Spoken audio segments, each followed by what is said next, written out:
how that complex looks on map. And if you look at it, there was some, when DMPI is basically our point of impact that we decide where we're going to hit. So there were some buildings where we had intelligence of their senior leadership staying, some buildings where their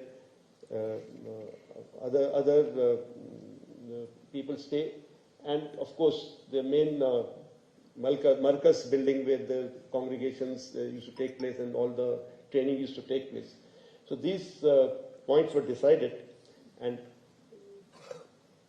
I show you some of the pictures of what we achieved. Now, before and after the attack, of course, these are satellite pictures, and after the attack pictures are immediate pictures that we got. Whereas before the attack pictures are which have been built over a period of time. So you will find there is a clarity issue, and there is a different satellite which is giving you. So here, sorry.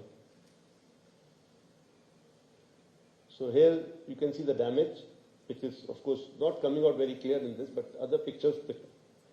Here these two buildings, you can see the damage much clearly.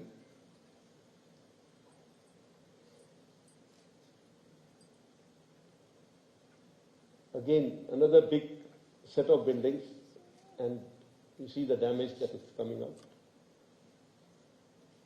What I can show you here is there's hardly any collateral that you see. Of course, from that distance, it is not very easy to make out, but still all the adjacent buildings are fairly intact. The buildings that were targeted were based on intelligence. And this is the main building of theirs. There's weapons have gone in, and it's badly damaged.